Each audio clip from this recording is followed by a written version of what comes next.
மதுரை மீனாட்சி அம்மன் திருக்கல்யாணத்தையொட்டி 1 லட்சத்திற்கும் அதிகமானோருக்கு கல்யாண விருந்து அளிக்கப்பட்டு வருகிறது. கூடுதல் தகவல்களை நமது செய்தியாளர் நாகேந்திரன் வழங்க கேட்கலாம். நாகேந்திரன், வணக்கம். சொல்லுங்க, இன்றைக்கு மதுரையில மீனாட்சி திருக்கல்யாணம் வெகு விமர்சையாக நடைபெற்றிருக்கிறது. இந்த மீனாட்சி சுந்தரேஸ்வரர் திருக்கல்யாணத்தையொட்டி கிட்டத்தட்ட 1 லட்சத்திற்கும் அதிகமானோருக்கு கல்யாண விருந்து தற்பொழுது அளிக்கப்பட்டு வருகிறது. விவரங்கள் என்ன, விரிவாக வழங்கலாம். வணக்கம் ரம்யா. உலக பிரசித்தி பெற்ற மதுரை சித்திரை திருவிழா வெகு விமர்சையாக நடைபெற்று வருகிறது. கடந்த 19ஆம் தேதி கொடியேற்றத்துடன் தொடங்கிய மதுரை மீனாட்சி சுந்தரேஸ்வரர் திருவிழா என்பது பார்த்தோம்னா முக்கிய நிகழ்வான திருக்கல்யாண வைபவம் இன்று காலை சிறப்பாக நடைபெற்றது. இந்த திருக்கல்யாண வைபவம் நடைபெற்று முடிந்த நிலையில் தற்போது நாம் இருக்கக்கூடிய பகுதி சேதுபதி மேல்நிலைப்பள்ளி இருக்கிறோம். பழமுதிர் சோலை அந்த முருக பக்தர்கள் சபை சார்பில் கடந்த 25 ஆண்டுகளுக்கு மேலாக இந்த மாப்பிள்ளை வீட்டார் விருந்து என்பது வழங்கப்பட்டு வருகிறது. அந்த காட்சியை ஒளிப்பதிவாளர் நவீன்குமார் காட்டிக் கொண்டிருக்கிறார். இந்த பகுதி முழுவதும் பார்த்தோம் என்றால் சுமார் இன்று காலை முதல் சுமார் 1.5 லட்சம் பேருக்கு அந்த உணவுகள் நடைபெற்று வருகிறது. நேற்று காலை முதல் தன்னார்வலர்கள் மற்றும் அதே போன்ற சமையல் கலைஞர்கள் தாங்களாகவே முன்வந்து அவர்கள் காய்கறி நிற்கும் பணிகளையும் பல்வேறு இந்த சமையல் தொடர்பான பல்வேறு பணிகளில் ஈடுபட்டு வந்தார்கள். இந்த நிலையில் நேற்று மாலை அந்த மாப்பிள்ளை அழைப்பு நிகழ்ச்சிக்கான அந்த மாப்பிள்ளை வீட்டார் விருந்து என்பது நடைபெற்றது. இன்று காலை திருமணம் நிறைவடைந்த நிலையில் அந்த மாப்பிள்ளை வீட்டார் விருந்து நடைபெற்று வருகிறது. இந்த இதில் பார்த்தோம் என்றால் தக்காளி சாதம், தயிர் சாதம் மற்றும் வெஜிடபிள் பிரியாணி உள்ளிட்ட பல்வேறு சர்க்கரை பொங்கல் உள்ளிட்ட அந்த உணவுகள் என்பது அந்த பொதுமக்கள் வரக்கூடிய பக்தர்களுக்கு இந்த மீனாட்சி அம்மனினுடைய திருக்கல்யாணத்தை பார்த்துக்கிட்டு வரக்கூடிய அந்த பொதுமக்களுக்கு அந்த பக்தர்களுக்கு வழங்கக்கூடிய அந்த காட்சிகளை பார்த்து வருகிறோம். அனைவரும் குடும்பத்துடன் இங்கே இந்த விருந்தில் பங்கேற்று சாப்பிடக்கூடிய நிகழ்வுகளை பார்த்து வந்தோம். ஒவ்வொருவரும் தங்கள் வீட்டில் நடைபெறக்கூடிய அந்த கல்யாண அந்த நிகழ்ச்சியில் எப்படி பங்கேற்பார்களோ அதுபோன்று நேற்றிலிருந்து பணியாற்றினார்கள். இன்று அந்த அவர்களது வீட்டில் நடைபெறும் அந்த நிகழ்ச்சிகளில் நாங்கள் எப்படி அவர்கள் பணியாற்றுவார்களோ அதே போன்று பணியாற்றி அந்த விருந்துகள் என்பதை வழங்கி வருகிறார்கள். இந்த அந்த பக்தர்கள் அந்த சபையினுடைய அந்த தன்னார்வலர் நம்முடமே இருக்கிறாங்க, அவங்கள்ட்ட கேட்கலாம். இப்ப நீங்க எத்தனை ஆண்டுகளாக இந்த தன்னார்வலராக பணியாற்றி இருக்கீங்க? ஒவ்வொரு ஆண்டும் நீங்க பணியாற்றுறதுக்கான காரணம் என்ன? நீங்க வேண்டுற வரங்கள்லாம் இது கிடைக்குதா? அந்த மாதிரிலாம் நேற்று சொல்லியிருந்தீங்க, அதை பத்தி கொஞ்சம் சொல்லுங்க மேடம். என்ன வேண்டி வர்றோமோ, தண்ணி ஊத்துறோமோ, சாப்பாடு பரிமாறுறது, காய் நறுக்கிறது, எல்லா வேலையுமே பார்ப்போம் சார். அவங்களோட ஜாயின் பண்ணிக்கிறோம். அந்த வருஷம் என்ன வேலை இருக்கு அப்படிங்கறத கேட்டுட்டு அதை ஜாயின் பண்ணிக்கிறோம் அந்த வேலையில. அப்புறமேல அதே மாதிரி டொனேஷன் கலெக்ட் பண்ணி கொடுக்கறதும் கலெக்ட் பண்ணிடுறோம். ஜாமான்கள் என்னென்ன அரிசி பருப்பு இந்த மாதிரி வேணுமோ அதுவும் வாங்கி கொடுக்குறோம். இந்த பிரம்மாண்டத்தை பார்த்து தான் சார் நாங்களே இன்வால்வ் ஆகி நாங்களும் வாலண்டரியா வரோம். இந்த வருஷம் தண்ணியில இருந்து எல்லாமே நாங்க இங்க பணியாற்ற யாருக்குமே ஊதியம் கிடையாது, தன்னார்வலா பணியாற்றுறாங்க சொன்னாங்க. அதே மாதிரி இந்த அரிசி பருப்பு எல்லாருமே பொதுமக்கள் நன்கொடையா கொடுக்கறதானா? எந்த அளவுக்கு ஆண்டுக்கு ஆண்டு மக்களோட கூட்டம் எந்த அளவுக்கு அதிகமா இருக்கு? அந்த வேலை பார்க்க வர்றவங்களும் எந்த அளவுக்கு ஒரு மகிழ்ச்சியா அந்த வேலை பார்க்கறாங்க, அது குறித்து சொல்லுங்க. எப்படி சொல்றதுன்னா, எல்லாருக்குமே ஒரு ஆர்வமா தான் வர்றாங்க. இது சாமிக்கு செய்யற ஒரு பணிவிடையா நினைச்சுதான் வர்றாங்க. அது நினைச்சுதான் வர்றாங்க. நாங்களுமே முதல்ல கொஞ்சமா டொனேஷன் வாங்கி கொடுத்துக்கிட்டு இருந்தோம். இப்ப நாங்களே ரொம்ப இன்வால்வ் ஆகி வாங்கி என்னென்ன அவங்களுக்கு தேவையோ அதெல்லாம் நாங்களே வாங்கி கொடுக்க ஆரம்பிச்சிட்டோம். எங்களோட லேடிஸ் கிளப்ல நிறைய வாங்கி கொடுக்க ஆரம்பிச்சிட்டோம். உங்க வீட்டு பொண்ணுக்கு கல்யாணம் நடந்துச்சுன்னா இந்த அளவுக்கு ஒரு இன்வால்வ்மெண்டா பணியாற்றுவீங்களா? அந்த அளவுக்கு பணியாற்றி இருக்கீங்க. இப்ப இன்னைக்கு காலையில உங்க வீட்டு பொண்ணுக்கு மீனாட்சிக்கு கல்யாணம் நடந்திருக்கு. இப்ப உங்க வீட்டு அந்த மகளுக்கான அந்த விருதுல பங்கேற்று அந்த பணியாற்றி இருக்கீங்க. எந்த அளவுக்கு மகிழ்ச்சியா இருக்கு? ரொம்ப மகிழ்ச்சியா இருக்குங்க.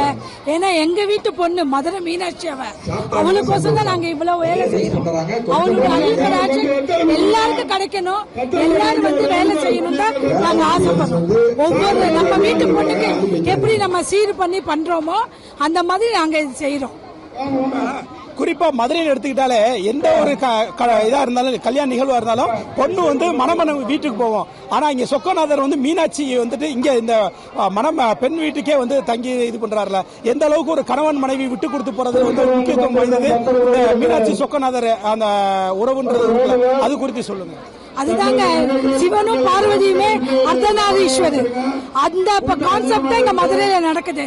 சிவன் பெருசா சக்தி பெருசா இல்ல, 2 பேரும் ஈக்குவலா இருந்தாதான் ஃபேமிலி நல்லா ரன் பண்ண முடியும்னு அது ஒரு எடுத்துக்காட்டு எங்க மதுரை மீனாட்சி அம்மையார். அதுதான் இப்ப தற்போது மற்றொரு நம்மிடம் இருக்கிறாங்க, அவங்களுமே கேட்கலாம்.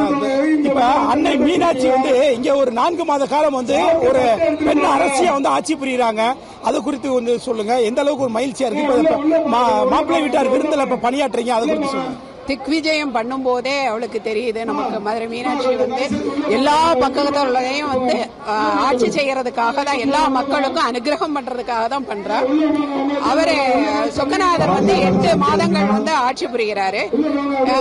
ஆண் பெண் சரிசமமாக இருந்தாலும் மீனாட்சி வந்து ஆணுக்கும் உரிமை உண்டு அப்படிங்கிறது, மீனாட்சி ஆட்சியா இருந்தாலுமே ஆணுக்கும் வந்து 8 மாத காலம் வந்து கொடுத்திருக்கிறார். இப்ப குறிப்பா எந்த தமிழகம்ல உலகத்துல எங்க போனாலுமே வந்து சுவாமியை தரிசனம் பண்ணிட்டு தான் அம்மனை தரிசனம் பண்ணுவாங்க. ஆனா அந்த மதுரை மீனாட்சியை மட்டும் வந்து அம்மனை தரிசனம் பண்ணிட்டு சுவாமியை தரிசனம் பண்ற மாதிரி இங்க வந்து பெண்ணுக்கு முக்கியத்துவம் கொடுக்கிற மாதிரி இருக்கு. அதை நீங்க பெண்ணா நீங்க எப்படி பாக்குறீங்க? பெண்ணிற்கும் வந்து வாழ்க்கையில வந்து முக்கியத்துவம் கொடுக்கணும் அப்படிங்கறது எடுத்துக்காட்டுக்கு வந்து மதுரை மீனாட்சி கொடுக்கலாம். ஆனா மீனாட்சிங்கிறவ என்ன பண்ணிட்டா அப்படின்னா செங்கோல்ல வந்து 8 மாதங்கள் வந்து அவளுக்கு கொடுத்திருக்காங்க. இது மீனாட்சியோட பெருந்தன்மையை கொடுக்கல. மீனாட்சி ஆட்சின்னு சொன்னாலுமே நமக்கு வந்து இது மீனாட்சியோட மனசதான் அதை குறிக்குது. விட்டு கொடுத்து போகிறது அப்படிங்கறத வந்து அதை குறிக்கிறது. கண்டிப்பாக ரம்யா, இந்த மதுரை சித்திரை திருவிழாவின் முக்கிய நிகழ்வான திருக்கல்யாண வைபவம் இன்று காலை நடைபெற்ற நிலையில் அந்த மாப்பிள்ளை வீட்டார் விருந்து என்பதுதான் தற்போது நடைபெற்று வருகின்றது. 1.5 லட்சம் பக்தர்களுக்கு அவர்கள் வந்து தேவையான உணவுகளை வந்து அந்த விருந்து என்பது தற்போது அந்த பரிமாறப்படும் நிகழ்ச்சி என்பது நடைபெற்று வருகிறது. நேற்று காலை முதல் அந்த காய்கறிகள் நறுக்கும் பணி நடைபெற்று வந்த நிலையில் நேற்று மாலை முதல் இன்று மாலை வரை தொடர்ந்து பக்தர்கள் பார்த்து வருகிறோம். ஆயிரக்கணக்கான பக்தர்கள், லட்சக்கணக்கில் பக்தர்கள் தொடர்ந்து வந்து கொண்டிருக்கிறார்கள். கடந்த ஆண்டை பொறுத்தவரை 1 லட்சம் பக்தர்களுக்கு இந்த விருந்து என்பது வழங்கப்பட்டு வந்த நிலையில் இந்த ஆண்டு 1.5 லட்சம் பக்தர்களுக்கு இந்த விருந்து என்பது வழங்கப்படுகிறது. அடுத்த ஆண்டு இன்னும் அதிகரித்துக் கொண்டே செல்லும் என கூறப்படுகிறது. மேலும் இங்கே பணியாற்றக்கூடிய அனைவரும் தன்னார்வலர்களாக தங்கள் வீட்டில் நடைபெறும் கூடிய ஒரு சுப நிகழ்ச்சியில் எப்படி பணியாற்றுவார்களோ அது போன்று வந்து இங்கே வந்து அனைவரும் அந்த மகிழ்ச்சியுடன் அவர்கள் வந்து பணியாற்றக்கூடிய அந்த காட்சிகளையும் நம்மால் நேரடியாகவே பார்க்க முடிகின்றது. ரம்யா, மதுரை மீனாட்சி சுந்தரேஸ்வரர் திருக்கல்யாணம் இன்று காலை வெகு விமரிசையாக நடைபெற்றது. அதனையொட்டி 1 லட்சத்திற்கும் அதிகமானோருக்கு தற்பொழுது கல்யாண விருந்து அளிக்கப்பட்டு வருகிறது. விவரங்களை நேரலையில் இணைந்து வழங்கியமைக்கு நன்றி நாகேந்திரன். தொடர்ந்து இதுகுறித்து தன்னார்வலர்கள் அளித்த பேட்டியை பார்க்கலாம். 1.5 லட்சம் பேருக்கு இன்றைக்கி கிட்டத்தட்ட 1.5 லட்சம் பேருக்கு கல்யாண விருந்து பரிமாறுறாங்க. இந்த சேவையை வந்து இப்போ எப்படி பண்ணுறாங்க அப்படின்னா, பழமுதிர்ச்சோலை திருவருள் முருக பக்த சபை ட்ரஸ்ட் மூலியமாக வர்ற பக்தர்களுக்கு எல்லாத்துக்குமே 1.5 லட்சம் பேருக்கு இன்றைக்கி வந்து அன்னதானம் பரிமாறிக்கிட்டு இருக்கோம். இந்த சேவையை கிட்டத்தட்ட நாங்கள் இண்டிவிஜுவலாக நாங்கள் வந்து ஒரு 10 வருஷமாக அந்த சேவையில் ஈடுபட்டுருக்கோம். இந்த ட்ரஸ்ட்டை வந்து கிட்டத்தட்ட ஒரு 30 வருஷத்துக்கு மேலே வந்து பக்தர்களுக்கு அன்னதானம் வருஷம் பண்ணிகிட்டு இருக்காங்க. அது மக்களும் நல்லா திருப்தியாக சாப்பிட்டு போகிறாங்க. இங்கே வேலை பார்க்குற எல்லாருமே வந்து சேவை மனப்பான்மையில் தான் வரோம். மீனாட்சியோட அருள் கிடைக்கின்றதுக்காக மீனாட்சிக்கு ஒரு சேவை பண்ணுறோம். அது வந்து நம்ம வீட்டு கல்யாணம் மாதிரி எல்லாருமே ஈடுபாடாக இருந்து எல்லாமே சேவை பண்ணுறோம். இந்த அன்னதானம் எல்லாரும் சேர்ந்து செய்கிறாங்க. அதில் எங்களுக்கும் ஒரு சிறப்பு பணி கிடைச்சிருக்கு. இது பெரிய வாய்ப்பாக நான் நினச்சிக்கிறது. ரொம்ப ஒரு 4 வருஷமாக நான் பண்ணிகிட்டு இருக்கேன். இது வந்து சாப்பிட வர மக்கள் அவங்களுடைய முகத்தில் இருக்கிற புன்சிரிப்பு பார்க்கல அவ்வளோ சந்தோஷமாக இருக்குது. அவங்க வீட்டு கல்யாணமாக நினச்சி எல்லாரும் வந்து மீனாட்சி திருக்கல்யாண சாப்பாடை சாப்பிட்டு சந்தோஷப்படுறாங்க. இந்த சர்வீஸ் எங்களுக்கு ரொம்ப பிடிச்சிருக்கு. இது எங்களுக்கு கிடைச்சது பெரிய பாக்கியம். கிட்டத்தட்ட 1 லட்சம் பேர் 1.5 லட்சம் பேர் வந்து அன்னதானத்தில் கலந்துக்கிறாங்க. எல்லாரும் வாலண்டியர்ஸே கிட்டத்தட்ட 10,000 பேர் 15,000 பேர் வந்து வேலை பார்க்குறாங்க. அன்னதான பொருள் நிறைய வந்து கொடுக்குறாங்க. எல்லாமே வேலை பார்த்து நாங்கள் மீனாட்சிக்காக வேலை பார்த்துக்கிட்டு இருக்கோம். ஃபர்ஸ்ட் கிளாஸ் கல்யாண சாப்பாடு போட்டுட்டேன். அடுத்து என்ன? ஃபர்ஸ்ட் கிளாஸ் கிரகப்பிரவேச சாப்பாடு தானே. ஒரு நல்ல அபார்ட்மெண்ட் வாங்கு. செம்ம என்ட்ரி. அபார்ட்மெண்ட் இல்ல சுவாமி அங்கிள், லாட். எங்க சிட்டிக்கு மிக மிக அருகில்னு சொல்லிட்டு ஊருக்கு அவுட்டர் இல்லையா? சிட்டிக்கு உள்ளேயே. ஓ, ஆனா pricing lowest price, complete transparency. India's first plot developer with zero cash policy. அப்போ இன்வெஸ்ட் பண்ணலாமா? 13+ years of trusted partnership and நல்ல appreciation. இதெல்லாம் யார் தராங்க? Good question. வேற யாரு?